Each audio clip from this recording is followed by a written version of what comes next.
Assalamualaikum dan welcome back to Noro TV.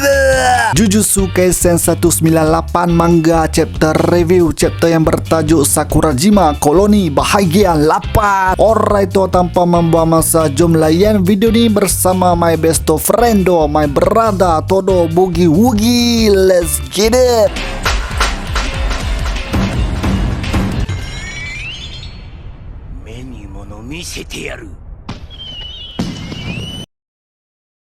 Chapter ini bermula dengan pengenalan mengenai domain expansion Naoya yang bernama Temporal Womb Moon Palace. Simbol tangan domain expansion Naoya seperti salah satu simbol tangan dalam domain expansion Mahito. Hagane bersama Mio terperangkap di dalam itu. Tiba-tiba Naoya menyerang dengan menikam Hagane dan Mio di leher mereka. Namun mereka berdua hairan sebab seperti tiada apa-apa yang berlaku. Mio rasa yang Naoya serang tak kena. Kemudian mereka rasa dalam saat getir seperti sekarang mereka perlu serang Naoya dengan segera. Elok nak serang, tiba-tiba darah mula keluar dari badan mereka. Lagi sekali mereka berdua pelik dengan apa yang terjadi ke atas mereka. Naoya terangkan mengenai kes teknik miliknya, iaitu sesiapa yang disentuh oleh Naoya perlu bergerak seperti Naoya. Kalau tidak, mereka yang disentuh akan tidak dapat bergerak selama satu saat. Di dalam domain Naoya, setiap target kes teknik Naoya dah dibahagikan dan dipilih dengan sempurna sehingga sel-sel dalam badan pun jadi target. Jadi di saat orang disentuh, setiap sel dalam badan akan bergerak dalam bentuk yang tidak sepatutnya. Keputusannya melihatkan Hagane dan Mio mula berlumuran darah sehingga Mio rebah ke tanah. Naoya bangga dengan dirinya yang memiliki domain yang begitu hebat. Sekarang dia mula mencari Maki yang dia rasa tengah bersembunyi di dalam domain tersebut. Naoya masih tak dapat kesan kewujudan Maki. Tiba-tiba Naoya mula panik sebab dia pelik kenapa dia tak dapat kesan Maki, sebab itu ialah domain milik Naoya. Sekurang-kurangnya dia patut tahu di mana Maki berada walaupun Maki tidak mempunyai kes energi seperti Toji. Naoya naik angin sebab fikiran dia tengah serabut, lalu dia potong tangan samurai tua Hagane yang cuba bergerak. Jadi pedang milik Maki mula terpisah daripada Hagane. Tiba-tiba dengan mengejut, Naoya ditikam oleh pedang dari belakang. Disebabkan Maki dan Toji tidak memiliki kes energi langsung, barrier domain expansion menganggap mereka sama jenis dengan barrier seperti bangunan atau struktur, melainkan barrier domain expansion menggunakan objek fizikal sebagai cengkerang seperti Megumi guna ketika bertarung dengan Reiji, atau melainkan Maki setuju dengan syarat-syarat tertentu atau Maki sendiri yang sengaja ceroboh barrier domain expansion, barulah Maki dapat masuk ke dalam domain expansion. Kita dapat lihat Maki lah orang yang menikam Naoya dari belakang menggunakan pedang yang dicipta oleh Mai. Maki telah menceroboh masuk ke dalam domain Naoya. Kemudian Mai seperti bercakap dengan Maki di dalam fikirannya. Mai mahu tunjukkan kepada Maki yang pedang yang diberikan oleh Mai itu mampu memusnahkan segala-galanya. Pedang tersebut ialah pedang replika Kestul Soul Liberation Blade yang digunakan oleh Toji. Kemampuan pedang itu ialah ia tidak pedulikan kekerasan segala jenis benda dan dapat potong terus jiwa yang mahu dipotong. Tapi untuk menggunakan pedang itu dalam potensi penuh, pengguna mestilah memiliki kemampuan untuk melihat jiwa bagi objek yang tidak bernyawa. Sudah terang lagi bersuluh hanya orang yang seperti Maki dan Toji yang layak guna pedang tersebut. Naoya memusingkan kepalanya ke belakang dan berkata dengan marah bahawa Maki akan kalah sebab tak bunuh dia dalam satu serangan. Naoya juga fikir Maki kini tak dapat bergerak di dalam domain itu. Naoya mula mahu menyerang Maki sambil berubah menjadi hantu dengan muka yang menyeramkan. Tiba-tiba Naoya terdiam dan bertanya kenapa semua ini boleh berlaku. Kepala Naoya sudah terbelah dua dipotong oleh Maki. Serangan garanti kena domain expansion tak dapat mengenali Maki yang tidak mempunyai mempunyai kes energi. Barrier domain expansion Naoya pun hancur dan Hagane bersama Mio lega yang mereka masih bernyawa. Mereka berdua memandang Maki yang berjalan ke arah mereka. Selepas 12 tahun kematian Fushiguro Toji, muncul lagi seorang manusia menggerunkan yang setanding dengan Toji. Habis chapter ni dan no break next week. Akhirnya perlawanan di Sakurajima Colony boleh dianggap telah tamat walaupun tak nampak mayat Naoya. Kita tunggu next chapter untuk kepastian. Cuma yang pasti sah kini Maki telah setanding dengan Toji. Dengan itu aku rasa Maki layak digelar special grade sorcerer. Domain expansion pun tak boleh perangkapkan Maki. Kalau terperangkap pula serangan Granty kena pun tak berkesan. Boleh dianggap OP